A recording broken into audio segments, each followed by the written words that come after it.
నమస్కారం city news కి స్వాగతం। ఈనాటి ముఖ్యాంశాలు। రేమిడిచెర్లలో పెన్షన్లు అందజేసిన ఎమ్మెల్యే జీవి, మాజీ ఎమ్మెల్యే మక్కెన। సంక్షోభంలోనూ సంక్షేమం ఆగనివ్వని నిజమైన ప్రజాసారథి ముఖ్యమంత్రి చంద్రబాబు అంటూ వ్యాఖ్య।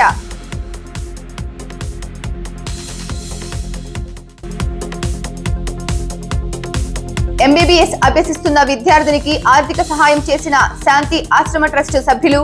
విద్యార్థిని విద్యలో రాణిస్తుండడంపై అభినందనలు తెలిపిన పూజ్యశ్రీ హిమాలయ గురూజీ।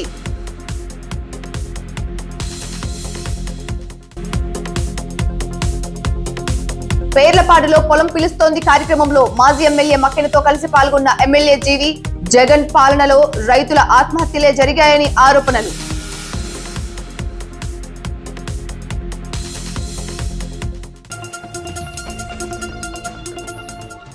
రాష్ట్రాన్ని ఉక్కిరిబిక్కిరి చేస్తున్న ఆర్థిక సంక్షోభంలోనూ సంక్షేమం ఆగనివ్వని నిజమైన ప్రజా సారథి ముఖ్యమంత్రి చంద్రబాబు అని బొల్లాపల్లి మండలం రేమిడిచెర్లలో మాజీ ఎమ్మెల్యే మక్కెన మల్లికార్జునరావుతో కలిసి పింఛన్ల పంపిణీ చేసిన ఎమ్మెల్యే జీవి ఆంజనేయులు అన్నారు। 14 లక్షల కోట్ల అప్పులు వారసత్వంగా వచ్చినా ఇచ్చిన మాట కోసం నిలబడిన సీఎం చంద్రబాబు ఒకే ఒక్క సంతకంతో ఒక రోజులో 3000 రూపాయల పెన్షన్ను 4000 చేశారన్నారు।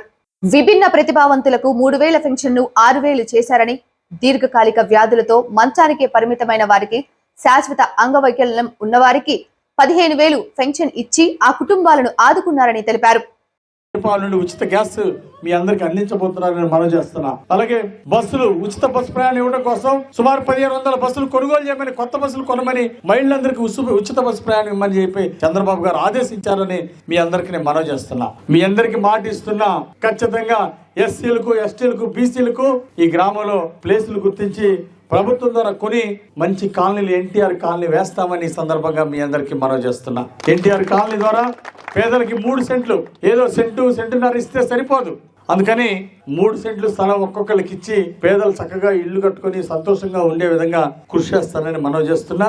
ఏదైతే మంచినీటి సమస్య ఉందో దాని గురించి కూడా రేపే లోకేష్ గారికి యువగలం పాదయాత్రలు ఇచ్చినటువంటి హామీని గుర్తు చేస్తూ దీన్ని ముఖ్యమంత్రి గారి దృష్టికి తొందరగా తీసుకెళ్లి మనకి మంచినీళ్ళకి మరోపక్క వడకపూడిసెల ప్రాజెక్టు పూర్తయ్యే విధంగా నిధులు ఇమ్మని చెప్పేసి కోరుతానని మరొకసారి నేను గుర్తు చేస్తూ, మరి కొంతమంది గత ప్రభుత్వంలో రెవెన్యూ అవకతవకలు జరిగినాయి, తలకాయలే మార్చారు। ఈయన భూ ఆయన పేరుతో రాశారు, ఆన్లైన్ లో ఆయన భూ ఇంకొక ఆయన పేరుతో రాశారు, అవకతవకలు చేశారు।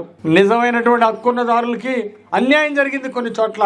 అందుకని నేను తహసీల్దార్ గారిని కోరుతున్నా, ఎక్కడైతే తప్పులు జరిగినాయో వాటిని సరిదిద్దండి। రెవెన్యూ సదస్సులు తొందరలోనే చంద్రబాబు గారు పిలిపిస్తారు। గ్రామాన రెవెన్యూ సదస్సులు పెట్టి ఎక్కడైతే పేదవాడికి అన్యాయం జరిగిందో వాటిని అర్జీలు స్వీకరించి ఆ సమస్యలను పరిష్కరించాల్సిందిగా నేను తహసీల్దార్ గారిని కోరుతున్నా। ఎవరికి భూమి ఉందో, ఎవరికి హక్కు ఉంటే వాడు పేదవాడైనా బలహీనుడైనా వాళ్ళకి అధికారులు కొండంత అండగా నిలబడి హక్కు ఉన్నటువంటి పొలం మీద ఎవరికైతే హక్కు ఉందో, భూమి మీద హక్కున్న వాడికి న్యాయం జరిగేట్టు చూడాలని, పార్టీలకు అతీతంగా కూడా మరి హక్కున్న వాడికి న్యాయం జరిగేట్టు చర్యలు తీసుకోవాలని ఈ సందర్భంగా నేను అధికారులను కోరుతున్నా।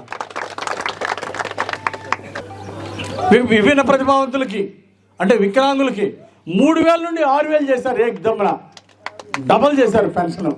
గత ప్రభుత్వాలు ఎప్పుడైనా చూసామండి ఆ విధంగా? అలాగే శాశ్వతంగా అంగవైకల్యం ఉంటే బెడ్ రెస్ట్ అయితే బెడ్ మీద నుండి పక్షవాతం కానీ ఏదైనా సీరియస్గా దీర్ఘకాలిక వ్యాధి ఉంటే వాళ్ళకి 15000 రూపాయలు కూడా ఇచ్చి ఆ కుటుంబాన్ని ఆదుకుంటున్నారు ఈరోజు చంద్రబాబు నాయుడు గారు। చంద్రబాబు గారు ఒక రాముడిలాగా, మన పవన్ కళ్యాణ్ గారు ఒక లక్ష్మణ్ లాగా ఈ రాష్ట్రాన్ని అభివృద్ధి ధ్యేయంగా పనిచేస్తారు। అలాగే ఈ రాష్ట్ర ప్రజలకు సంక్షేమం అందించడం ఆశయంగా పనిచేస్తున్నారు। రాష్ట్రం కోసం, రాష్ట్ర ప్రజల కోసం కొండంత అండగా నిలబడ్డారు। అలాగే లోకేష్ గారు మనకు పాదయాత్ర చేశారు, మనకు మాట ఇచ్చారు, ఇక్కడ వరకపుడిసెల ప్రాజెక్ట్ పూర్తి చేస్తామన్నారు। అలాగే మంచినీళ్ళు ఇంటింటికి ట్యాప్లెస్ మంచినీళ్ళు ఇస్తామన్నారు, ఖచ్చితంగా చేసి తీరుతాం। 4వ తారీఖు లోకేష్ గారి దగ్గరికి వెళ్తున్నా, తప్పనిసరిగా వరకపుడిసెల ప్రాజెక్టు గురించి మాట్లాడతా। మళ్ళీ ఈ నెలలోనే చంద్రబాబు గారిని కలుస్తా। గతంలో ఎంపీ గారు శ్రీకృష్ణదేవరాయలు గారు చాలా మంచి వ్యక్తి, ఇచ్చిన మాట కోసమే ఇద్దరు వెళ్ళి చంద్రబాబు గారిని గెలిచిన తర్వాత వెళ్ళి వరకపుడిసెల ప్రాజెక్టు తొందరగా నిధులు ఇవ్వండి, అట్లాగే తాగునీటి పరిష్కారం 5 ఏళ్ళైనా వాళ్ళు తాగునీటి ఒక్క ఊళ్ళో కూడా సమస్య పరిష్కరించాల। ఒక గ్రామంలో కూడా, ఇన్ని గ్రామాల్లో ఒక్క గ్రామంలో కూడా బొల్లా బ్రహ్మనాయుడు కానీ ఆనాడు జగన్మోహన్ రెడ్డి పాలనలో ఒక్క ఊరికి కూడా మంచినీటి సమస్య పరిష్కరించాల। కానీ మీరు మాట ఇచ్చారు, నేను కూడా మన ఎన్నికలకు ముందు హామీ ఇచ్చున్నాను, దీన్ని నెరవేర్చాలని చెప్పేసి నేను శ్రీకృష్ణదేవరాయలు గారు మన ఎంపీ గారు కోరినప్పుడు ఆయన సంతోషంగా ఒప్పుకున్నారు. ఖచ్చితంగా చేద్దాం. ఈ రోజు 14 లక్షల కోట్ల అప్పులున్నాయి. ఈ 2 సంవత్సరాల్లో ఖచ్చితంగా వాటన్నింటినీ అధిగమించి ముందు 4,000 పెన్షన్లకు హామీ ఇచ్చాం.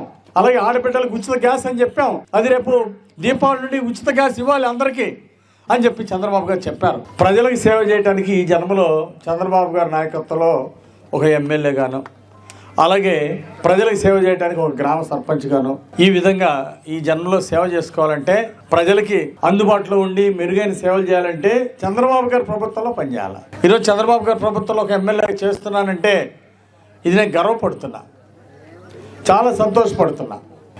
ఈరోజు ఏ గ్రామం వెళ్ళి ఒక సిమెంట్ మీద రోడ్డు మీద నడుస్తుంటే, అయ్యా ఇది ఆ రోజు చంద్రబాబు గారు ముఖ్యమంత్రిగా ఉన్నప్పుడు ఇది మీరేసిన రోడ్డేనండి అని చెప్తుంటే నాకు ఎంతో ఆనందంగా ఉంది. పేదలకి కొండంత అండగా ఉంటా. రానున్న కాలంలో కూడా ఈ రానున్న 5 సంవత్సరాల్లో ఇంటింటికి మంచినీళ్ళ స్కీము, వరకపూడిసెల ప్రాజెక్టు, పేదలకు ఇళ్ళు, ఎన్టీఆర్ కాలనీలు, అర్హులందరికీ పెన్షన్లు అవన్నీ కూడా చేసి మీకు కొండంత అండగా ఉండి మీ రుణం తీర్చుకుంటానని ఇస్తూ నాకు ఈ అవకాశం ఇచ్చిన పెద్దలకి, నా మీద నమ్మకంతో 3వ సారి కూడా నన్ను ఎమ్మెల్యేగా గెలిపించిన మీ అందరికీ నేను ఎంతో రుణపడి ఉన్నానని మనవి చేస్తూ మీ అందరి కోసం అంకిత భావంతో కష్టపడతానని మాటిస్తూ సెలవు తీసుకుంటున్నాను. జై హింద్. స్వగ్రామం వెళ్తుండగా రోడ్డు ప్రమాదంలో క్రీడాకారిణి మృతి.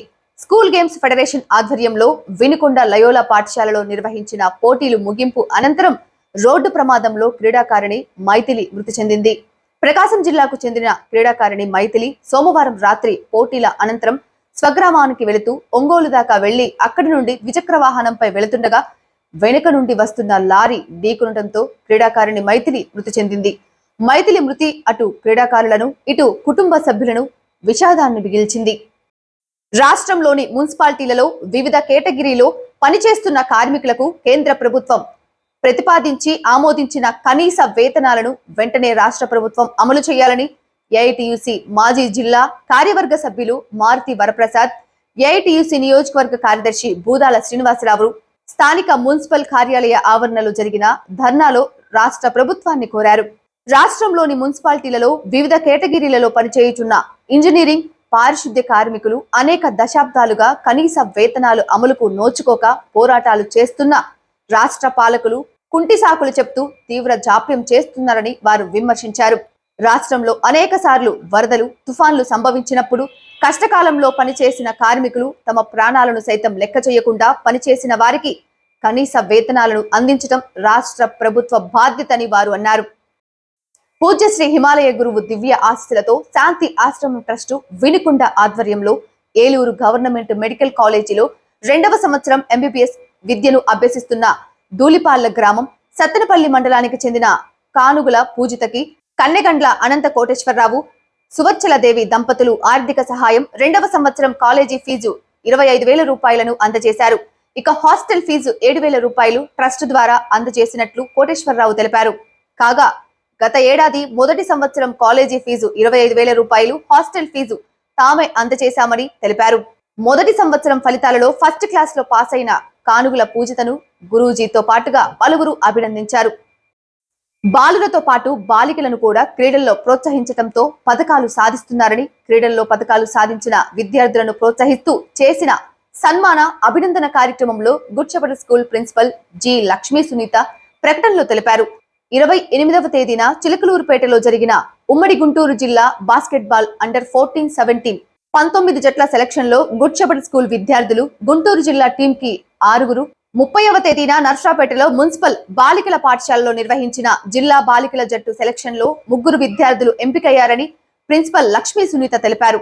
నర్సరావుపేటలో జరిగిన బాస్కెట్బాల్ పోటీలలో జిల్లా స్థాయిలో పాఠశాల జట్టు ద్వితీయ బహుమతి సాధించిందన్నారు.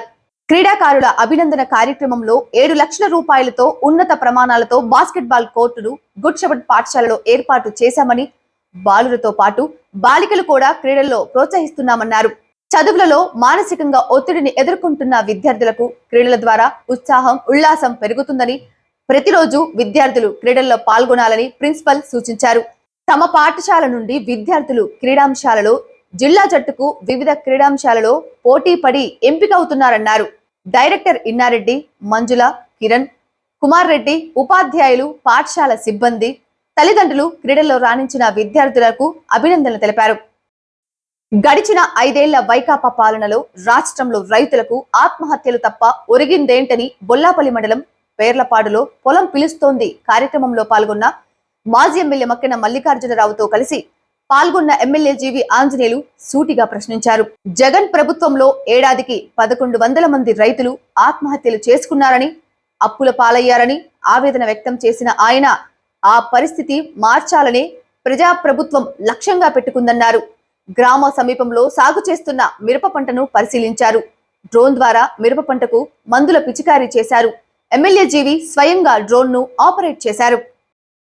గతంలో ఏం దుష్ప్రచారం చేశారండి? చంద్రబాబు గారు వస్తే వర్షాలు పడవు, డ్యాములు ఎండిపోతాయి, దుష్ప్రచారం చేశారు. ఇప్పుడు సాగర్ డ్యాము, శ్రీశైలం డ్యాము, మన విజయవాడ బ్యారేజ్ దగ్గర అన్ని కూడా డ్యాములన్నీ నిండి, పులిచింతల డ్యామ్ తో సహా అన్ని డ్యాములు నిండి జలకళ ఉట్టి పడతా ఉంది. ఈ రోజు బ్రహ్మాండంగా చంద్రబాబు గారి పాలన వచ్చినాక దేవుడు కూడా చల్లగా చూస్తా ఉన్నాడు. ఇప్పుడు ఏం మాట్లాడతారు? అలా దుర్మార్గంగా విమర్శించిన వాళ్ళు దీనికి ఏం సమాధానం చెప్తారో చెప్పండి. ఈ రోజు డ్యాములన్నీ నిండని రైతులు బ్రహ్మాండంగా పంటలు పండించుకుంటున్నారు. తప్పనిసరిగా రేపు గిట్టుబాటు ధర కూడా ఉంటుంది. రైతులకి ప్రతి రైతు ఆనందంగా ఉంటారు. జగన్ పాలనలో ఏముంది? ఏడాదికి 1100 మంది రైతులు ఆత్మహత్య చేసుకున్నారు అన్నాడు. రైతులు అప్పులు పాలయ్యారు. ఆ రోజు రైతులకి ఏమి ఒరగబెట్టింది లేదు జగన్మోహన్ రెడ్డి పాలనలో. ఈ రోజు చంద్రబాబు గారు మళ్ళీ వ్యవసాయ పరికరాలు, ట్రాక్టర్లు కావచ్చు, వ్యవసాయ పరికరాలు అన్ని సబ్సిడీలు ఇస్తారు. మళ్ళీ 90% సబ్సిడీలో భవిష్యత్తులో డ్రిప్ ఇరిగేషన్, మైక్రో ఇరిగేషన్ మీకు అందజేస్తారు. బొల్లాపల్లి మండలం అలాగే మన వినుకొండ ప్రాంతంలోని కొన్ని గ్రామాలు హార్టికల్చర్ పంటలకి చాలా సూటబుల్ గా ఉంటుంది. భవిష్యత్తులో మంచి ఆదాయం రావాలంటే హార్టికల్చర్ పంటలు.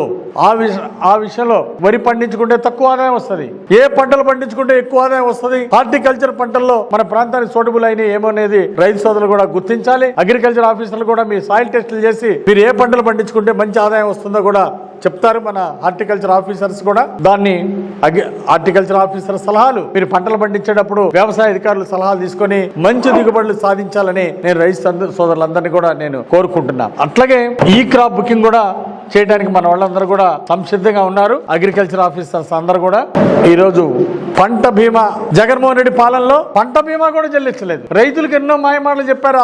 అలా చేస్తాం, ఇలా చేస్తామని మాయమాటలు చెప్పారు తప్ప కనీసం రైతులు బీమా చెల్లించకపోతే ఆనాడు చంద్రబాబు గారు అసెంబ్లీలో నిలదీసి మాట్లాడి ప్రభుత్వం మీద ఒత్తిడి తీసుకొచ్చిన విషయాన్ని నేను గుర్తు చేస్తున్నా. పెన్షన్ అంటే 2000 పెన్షన్ 3000 చేస్తానని జగన్మోహన్ రెడ్డి గారు ఒక్క అవకాశం ఇవ్వండి అని ఒక్క అవకాశం పేరుతో అధికారంలోకి వచ్చినటువంటి జగన్మోహన్ రెడ్డి గారు 1000 రూపాయలు పెంచడానికి 5 సంవత్సరాలు పట్టింది. సంవత్సరానికి 250 రూపాయలు పెన్షన్ పెంచారు.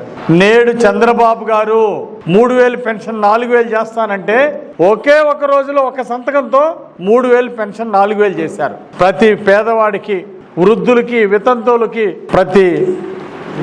ప్రతిరోజు ప్రతి నెల 1వ తారీఖునే 65,18,000 మందికి పెన్షన్లు అందుతున్నాయి. ఈరోజు 1వ తారీఖే సాయంత్రం కల్లా 99% రాష్ట్రంలో పెన్షన్లు పంపిణీ చేయటం ఇది చంద్రబాబు గారి యొక్క పరిపాలన దక్షతకు ఒక ఉదాహరణ. గత ప్రభుత్వంలో వాలంటీర్ల పేరు చెప్పి వాలంటీర్లు లేకపోతే పెన్షన్లు పంచలేరని చెప్పారు.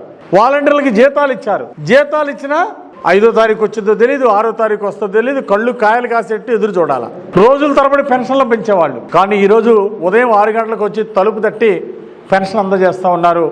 3000 పెన్షన్ 4000, అలాగే విభిన్న ప్రతిభావంతులకి, వికలాంగులకు 3000 పెన్షన్ 6000 అందజేస్తున్నారు. అట్లాగే శాస్త్ర అంగవైకల్యం ఉండి బెడ్ రెస్ట్ లో ఉంటే అలాంటి వారికి 15,000 కూడా ఇచ్చి ఆ కుటుంబాన్ని ఆదుకుంటున్నారు ఈరోజు చంద్రబాబు నాయుడు గారు. గత చరిత్రలో ఎప్పుడైనా ఈ విధంగా జరిగిందా? ఇంటికి వచ్చి ఉదయమే తలుపు కొట్టి పెన్షన్ చేతిలో పెట్టడం గతంలో ఎప్పుడు చూడలా. ఈరోజు ఎన్డీఏ ప్రభుత్వంలో ఎన్డీఏ కూటమి ప్రభుత్వంలో ఈరోజు మనం చూస్తున్నాం. ప్రతి నెల 1వ తారీఖు వచ్చిందంటే ఆ రోజు పండగే, పెన్షన్ల పండగే. ప్రతి వీధిలో సంతోషంగా ఈరోజు పెన్షన్లు తీసుకునే వాళ్ళు చాలా ఆనందంగా ఉన్నారు. భవిష్యత్తులో కూడా ఇలాగే కొనసాగుతుంది. బొల్లాపల్లి మండలం సీతారాంపురం తాండాకు చెందిన బాణవత్ జ్యోతి కనిపించడం లేదని యువతి కుటుంబ సభ్యులు బండ్లమోటు పోలీస్ స్టేషన్ లో ఫిర్యాదు చేశారు. ఫిర్యాదు అందిన 24 గంటల్లోనే కేసును ఛేదించిన పోలీసులు ఆ యువతిని తహసీల్దార్ సురేష్ ముందు హాజరుపరిచారు. అనంతరం జ్యోతి అంగీకారంతో భర్తకు అప్పగించారు. మిస్సింగ్ కేసును ఛేదించిన ఎస్ఐ బాలకృష్ణను, సిబ్బందిని ఉన్నతాధికారులు అభినందించారు. వినుకొండ నర్సాపేట రోడ్డులోని పెట్రోల్ బంక్ పక్కనే ఉన్న గాంధీ విగ్రహం పరిసరాలు అపరిశుభ్ర వాతావరణం ఉండటంతో సిపిఐ నేతలు వాటిని తొలగించి శుభ్రం చేసి గాంధీ విగ్రహానికి పాలాభిషేకం చేశారు. భారతదేశానికి స్వాతంత్రం తెచ్చిపెట్టిన మహాత్మా గాంధీ విగ్రహానికి మనమిచ్చే గౌరవం ఇదేనా అంటూ భారత కమ్యూనిస్టు పార్టీ సిపిఐ వినుకొండ పట్టణ కార్యదర్శి ఉలవలపూడి రాము సూటిగా ప్రశ్నించారు.